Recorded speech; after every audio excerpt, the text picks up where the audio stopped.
내년도 예산안이 법정 기한은 지났습니다만은 꾸준한 협상을 통해서 대부분의 쟁점들이 거의 다 정리되고 이제 마지막 한 두 가지 정도만 남았습니다. 하나는 법인세율 인하이고 하나는 행정안전부, 경찰국, 법무부, 인사정보관리단의 예산 문제입니다.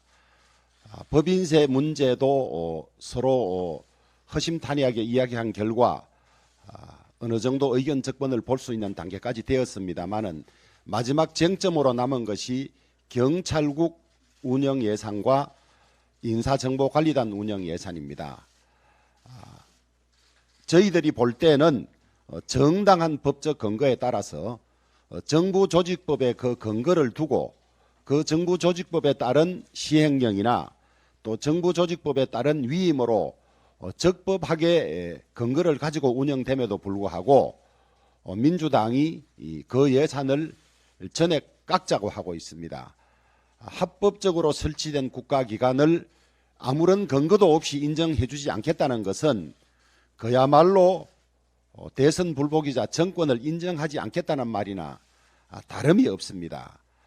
일부 예산이 삭감될 수는 있어도 전액을 인정하지 못하겠다는 말은 그 기구를 반신불수로 만들어서 일 못하게 하겠다는 것과 다름이 없습니다. 민주당이 이 두 가지를 가지고 전체 예산을 발목 잡고 있는 거나 마찬가지입니다.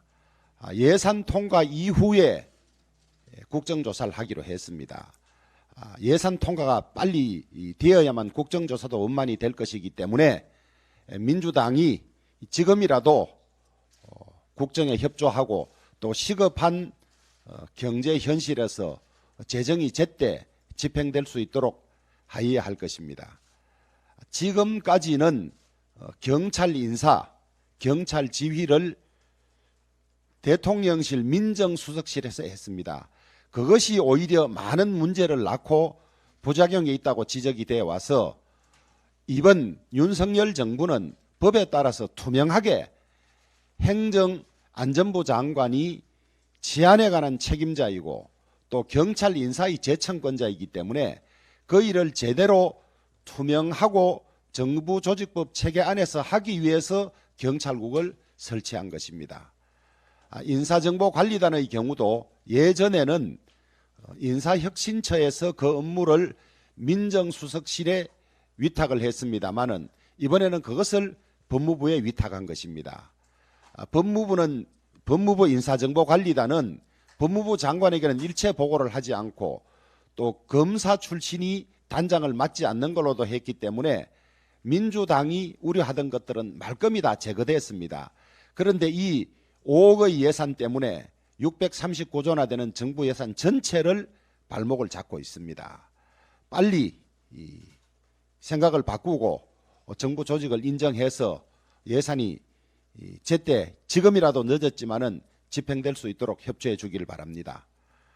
그리고 앞서 말씀드렸습니다마는 여야 원내대표 합의로 예산이 통과되고 난 이후에 국정조사를 실시하기로 했습니다마는 예산이 통과되지도 않은 채로 오늘부터 민주당이 일방적으로 국정조사 일정을 하겠다고 하고 있습니다. 여야의 명백한 합의 위반입니다. 그리고 민주당이 국정조사 기간이 있기 때문에 지금 일방적으로 하지 않을 수 없다고 하는데 만약에 지금 일방적으로 민주당이 국조위를 운영을 한다면 그 이후에는 국정조사 기간을 연장해달라는 이야기는 절대 할 수가 없습니다. 이 기간 안에 마치기 위해서 지금 시작한다면 우리가 약속했던 1월 7일 끝나는 걸로 한 것도 그 이후에 절대 연장할 수 없다는 점을 다시 한번 밝혀둡니다. 지난 문재인 정권의 통계 조작이 점차 그 모습을 드러내고 있습니다. 우리는 이미 황수경 전 통계청장이 경질 교체될 때부터 문재인 정권이 통계에 대해서 마음 안 들어서 쫓아내보내고 통계를 마음에 맞게 할 청장을 구하고 있다는 사실을 알고 있었고 이미 성토하고 경고한 바 있습니다.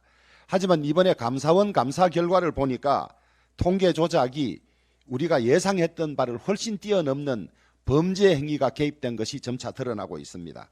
통계 조작은 점수 조작이나 성적 조작 못지않은 중대 범죄 행위이자 국기문란 행위입니다.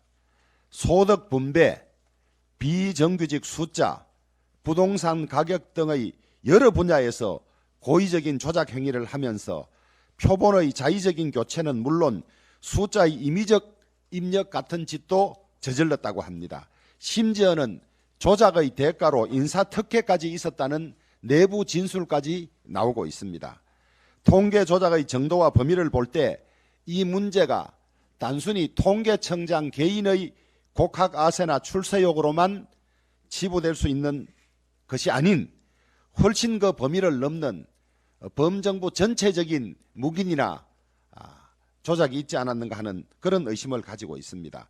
통계는 국가정책 수립의 출발점이며 통계 조작은 정책 실패와 국민 피해를 예비하는 범죄 행위입니다. 지난 정권의 통계 조작의 전모를 파헤쳐서 불법이 있다면 엄중한 처벌을 하여야 할 것입니다.